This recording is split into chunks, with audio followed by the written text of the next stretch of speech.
Hey guys, what is going on? Lego Man Orange there, and welcome to part 2 of attempting to animate toys. So, if you haven't already, I would highly recommend checking out part 1 of attempting to animate toys because that's where we try to, and I must say, successfully animated 3 different toys. And just like part 1, I'll be using 9 FPS, which is 9 frames per second. So the first toy I'll be attempting to animate is this Harry Potter light up sort of toy, you could possibly say. So I definitely think I'll have the light feature somehow included, but the only other sort of feature it does have by moving is sort of doing the same thing as the Funko Pop did by doing like a sort of a waddle in a way. So I might test that out. Then we do have this like Transformer toy from like a comic book like box set, so I might sort of move it like that, or like sort of studs. And then we have the forward angular from Harry Potter. So I am thinking of possibly using Harry, but he is quite heavy, and I was like thinking to sort of put his 2 feet in the sort of area where the stars are, so then he has more balance, because like if I sort of slowly move him, he does have the tendency to fall over, and I don't want to like use him if he's gonna do that. So, like if I animate him here like that, he's gonna like fall over and I'll ruin it. So I think I might just use the car because it does have some really nice movement with like the door opening up.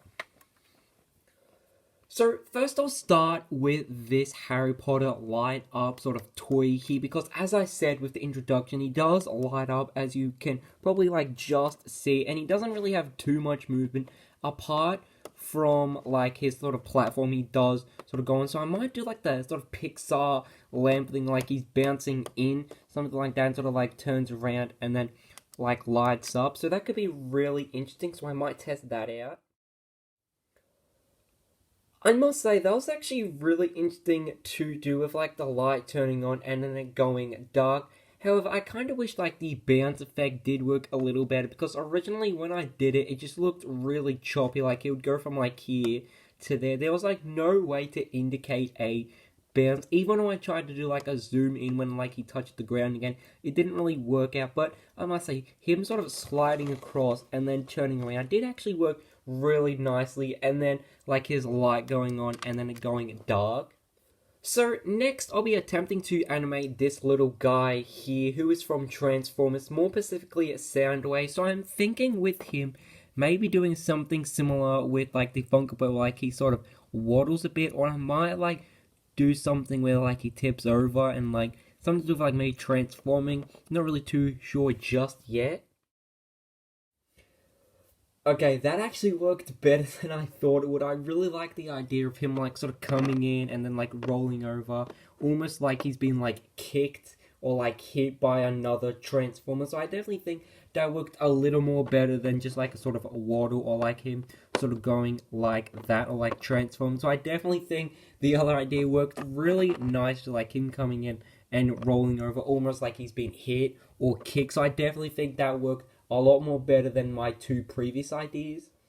So the final thing for attempting to animate part 2 and to conclude both part 1 and 2 is the Harry Potter forward angular. So I might do a similar idea like I did with the Back to the Future drawing, when it does sort of come into shot, sort of like doing a skid.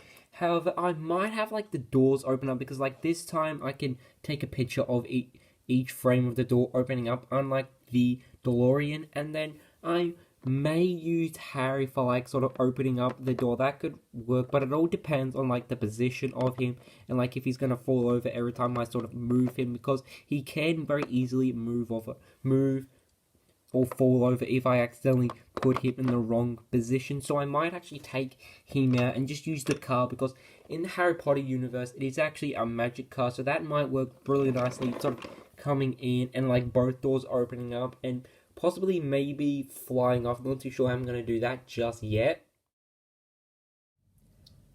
As you saw in that quick stop motion, I did actually end up using Harry, because I must say, I was at first nervous that he would fall over like very easily when I try and move him, but I must say he only fell like a couple of times, but I was able to put him back in the shot because he only fell after I took the picture, so he was actually pretty easy to animate. And I did like how like the car actually began to shut the door while Harry was trying to get in, because if you didn't know, you can't actually put Harry in there. So I came up with a quick idea to like put the sort of magic sort of effect on the car where like it begins to sort of close the door and like Harry gets trapped. So I think that worked really nicely and it was actually quite funny. So I hope you guys did enjoy this mini-series on attempting to animate toys in 2 parts, part 1 and 2, because I must say, I reckon I successfully animated each toy quite well, because I really like just the quick, not story necessarily, but like the sort of quick idea I was able to come up with each of the toys, because it was loads of fun and actually quite enjoyable to actually animate something besides Lego. So I think I might do this again in the future, but I just need like possibly 6 more other toys to animate, or maybe even 3, or possibly even a lot more. It really does depend on what I can find. And I was actually going to use a brickhead to attempt to animate that, but I really didn't want to actually use any Lego whatsoever, so any products besides Lego. I would definitely love to hear your thoughts and opinions about this mini-series on attempting and successfully animating toys, because as I said, it was definitely loads of fun to do and I would definitely do it again in the future. So as always guys, hope you guys did enjoy this video and I can see you soon. Goodbye!